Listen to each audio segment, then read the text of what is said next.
knowledge about health, wellness, and longevity. Part 1.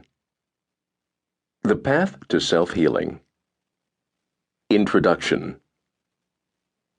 America's healthcare system is in crisis precisely because we systematically neglect wellness and prevention. Tom Harkin, U.S. Senator, Iowa. Doctors don't have all the answers. I learned this more than 20 years ago as a young resident in a hospital affiliated with Shanghai Medical University. I was assigned to the outpatient clinic for gastrointestinal disorders, and one day when I was making my treatment rounds at the clinic, I saw a patient who was suffering from a case of stomach acid reflux that was keeping him up all night. He had been medicated with all kinds of acid blockers for 2 months, without relief. As our conversation carried on, the woman who sat next to him in the waiting room barked out, "Drink potato juice in the morning to get rid of it. It sure got rid of mine." I thought to myself, I am the doctor. What does she know about stomach problems? The next week, when I saw the patient again, he said he had used the potato juice remedy and his acid reflux was 90% better. I was humbled. I knew about many useful natural remedies that had been handed down over the generations, and I learned about others from my patients. I began researching the healing properties of potatoes and other foods. I learned that the potato is not only rich in magnesium and other minerals, but it is also an alkalizing food, meaning it neutralizes acid in the stomach.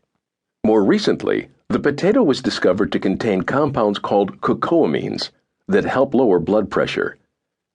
This knowledge led me to ask, what if everyone learned how to take care of their health problems without fancy drugs and a minimum of invasive treatments? Wouldn't that produce a healthier and happier population? The search for answers led to the publication of my first book in 1987 called The Tao of Nutrition. Just as planet Earth restores a fire-scarred forest with new saplings, each and every being comes with its own intrinsic healing capability. Humans, since time immemorial, have activated this power of self-healing through natural means. They have chanted, danced, prayed, touched, and used plants to restore themselves and others to health. Virtually every culture in the world has developed natural healing traditions that were in popular use until about 100 years ago. But in the past century, this knowledge has nearly disappeared from our collective memory. America's healthcare crisis. America's medical system is dominated by the pharmaceutical, insurance, and biotechnology industries. Both doctors and patients are often left powerless and disillusioned. On the one hand, patients are taught to be dependent on their doctors, but on the other, healthcare providers are overstretched while the insurance industry and HMOs dictate that they should spend still less time with their patients.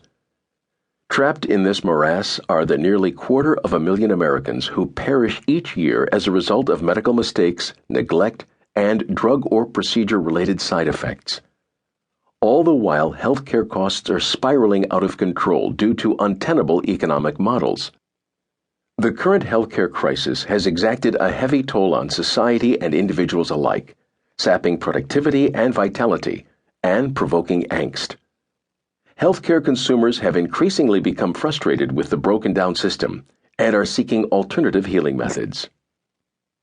The result is a renaissance of traditional medical systems that promises to empower consumers with knowledge and choices.